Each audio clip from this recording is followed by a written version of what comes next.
Have you ever noticed how easily a small thing can disturb your peace? A careless word, a quick insult, someone rushing past you on the road, and suddenly your heart tightens, your mind spins, and anger rises. It feels as though the world is full of people who know just how to upset you. But what if no one truly makes you angry? What if every flare of irritation, every moment of frustration comes not from them, but from within you? From the way you hold yourself, from the expectations you carry. We often think anger comes from outside, that others are responsible for stirring it. But anger isn't out there, it's in here. It's the resistance to what is, the tightening against life as it unfolds. People will always act in unexpected ways. They will disappoint, they will misunderstand, they will sometimes hurt you. That is simply their way, their path. But must you suffer because of it? Anger grows when we believe life should be different. We imagine the world should match our wishes. And when it doesn't, we push back. And that pushing burns us. Think of it like this: anger is like holding a hot stone, intending to throw it at someone else. You might throw it, but not before it burns your own hand. This is the strange nature of anger. We think we are punishing another, yet the fire is our own. To be angry is to drink something bitter and hope another feels the pain. Isn't that curious? But here is a deeper understanding.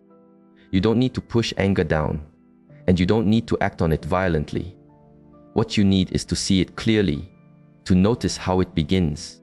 Next time irritation arises, pause and feel it. Notice how your chest tightens, how your breath becomes shallow, how the mind starts crafting replies or justifications. Watch it like you'd watch clouds gathering in the sky. You are not the storm. You are the one who sees the storm. And when you watch with gentle attention, something beautiful happens. The storm cannot last. Anger, when met with awareness, softens. It thrives when we are unaware. It grows only when we believe we are it.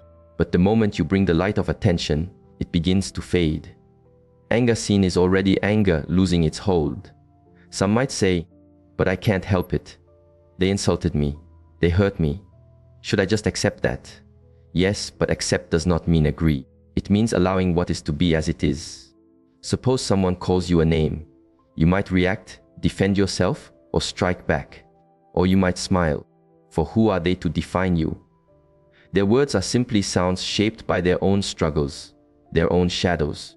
When you stop taking yourself so seriously, when you see that who you are is always flowing, you realize no word can touch what you truly are. It is not events that disturb us, but our views about them. The insult itself does not cause pain. Your agreement with it does. If you choose not to agree, if you let it pass like wind through trees, there is nothing to hold. Anger is like a gift you keep accepting when you could simply let it go. You cannot stop others from speaking, but you can stop receiving their words as truth. This isn't about becoming passive. It's about becoming free. What power does anyone have over you if you cannot be shaken? Imagine walking through life undisturbed, not because you fight, but because you refuse to carry what isn't yours. You might ask, okay, I can do this with strangers, but what about those close to me? Family, friends, when they wound me? Here, the same truth applies. The closer the bond, the stronger the expectations. You believe they should love you perfectly, understand you completely. And when they don't, you feel hurt. But ask yourself, are they here to live your story or their own? Love is not control. To love is to allow the other to be as they are, even when they disappoint you. This is why real love has no anger in it. Real love doesn't say, you must be as I wish. It says, be as you are. When you stop insisting others play a role you wrote for them, life becomes light again. You see their flaws, their mistakes, even their hurts with a softness, even humor. For you see, it's all part of this human play. Anger fades not when others change, but when your need for them to change dissolves. The issue isn't their behavior. The issue is your resistance to it. Try this: when anger stirs, pause, take a deep breath, and ask, what am I resisting right now? You'll find it's always a refusal of life as it is. Someone said something. Someone acted in a way, and you wanted it different. That's all. The world didn't match your preference. But who are you to demand the world bend to your will? Life moves by its own rhythm. When you yield, when you allow, anger evaporates. What remains is clarity, sometimes sadness, sometimes laughter, but never burning rage. For rage is born of resistance, and resistance is not necessary. Anger isn't only about others. It's also about how you treat yourself. How often do you get angry at your own mistakes?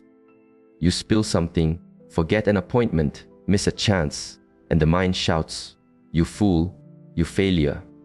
But this is no different from the insults of others. You are insulting yourself. And as long as you do, you remain divided. The one who criticizes and the one criticized. Yet both are you. Why fight yourself? What if you allowed your mistakes to be just as they are? This is where real change begins. When you stop being angry with yourself, anger toward others fades too. For the truth is, you only attack outside what you haven't accepted inside. If you are at peace with your own imperfections, you won't be disturbed by the imperfections of others. Imagine if you can smile at your own stumbles, you'll smile at theirs too. If you can forgive your own weaknesses, you'll forgive theirs too. In this way, accepting yourself is the root of peace. Without it, you'll always project your inner struggle onto the world. Still, some may wonder, if I never get angry, won't people take advantage? Won't I become weak? Not at all. There's a difference between anger and clarity. Anger is blind reaction. Clarity is firm response. A person free from anger isn't passive. They can say no. They can set boundaries. They can walk away. But they do it without poison in the heart. They act from strength, not from heat. In fact, when you're no longer ruled by anger, your actions become more effective. You see clearly, without the fog of rage. Consider a leader. One who leads with anger creates fear and rebellion. One who leads with clarity creates respect. The same is true for parents, teachers, friends. When you shout in anger, people may obey briefly, but they don't trust you. When you act with calm firmness, people listen because they feel the strength in your stillness. So understand, freedom from anger isn't weakness, it is mastery. To conquer others with fear is easy. To be unshaken by them is true power. Now, how can you cultivate this in daily life? Start by watching your reactions throughout the day. Notice the small sparks before they become flames. Someone is slow in line. Someone interrupts you. Someone disagrees with you. Pause, breathe, and say softly inside, here is a seed of anger. If you catch it early, you can smile at it. You don't need to water it. You don't need to let it grow. In time, this becomes natural.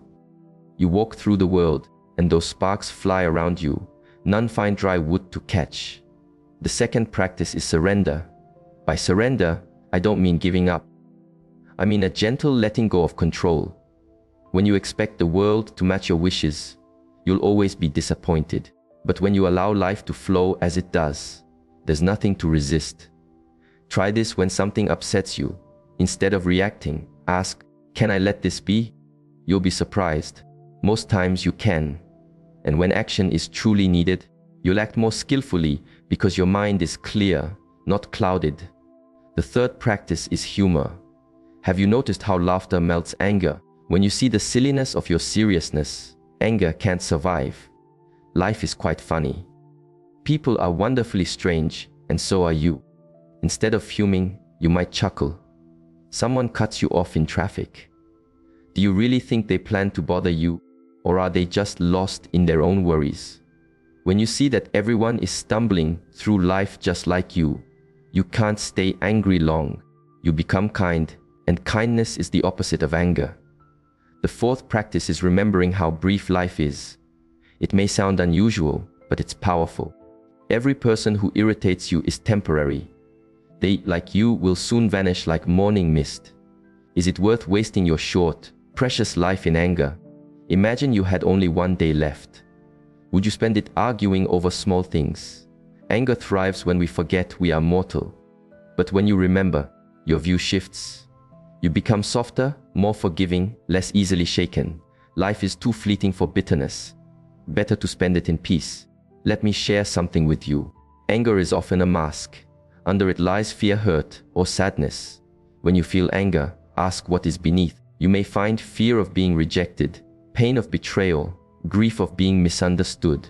If you face these softer feelings, the anger dissolves. It was only a shield, a way to protect yourself. When you embrace the tenderness underneath, you no longer need the shield.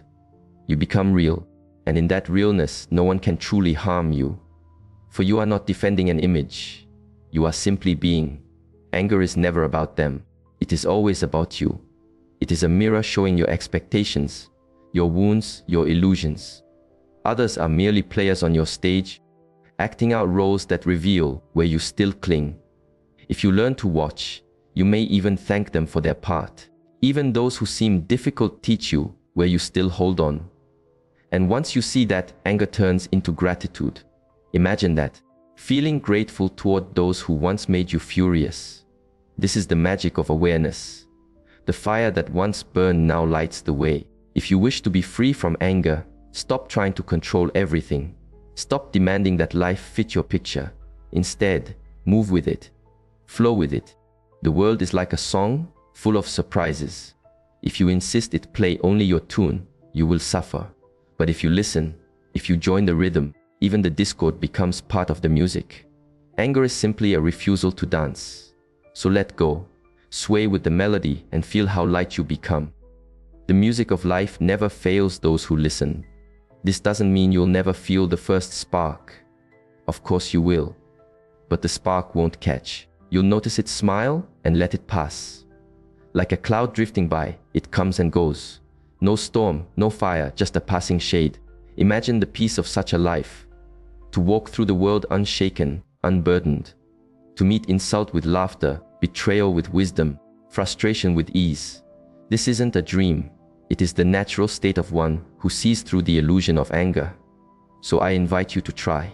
Start today. Watch your anger. Notice its tricks, its disguises. See how it rises when life doesn't meet your demands. And then release the demand. Let life be what it is. Laugh at the absurdity. Remember how brief your time is. And in that remembering, choose peace. Not the peace of pushing down, but the peace of clarity. Winds may howl, storms may rage, but you remain still. And in your stillness, others too find calm. This is the gift of mastering anger. You don't only free yourself, you free those around you. For peace is contagious, just as anger is, and the world needs your peace.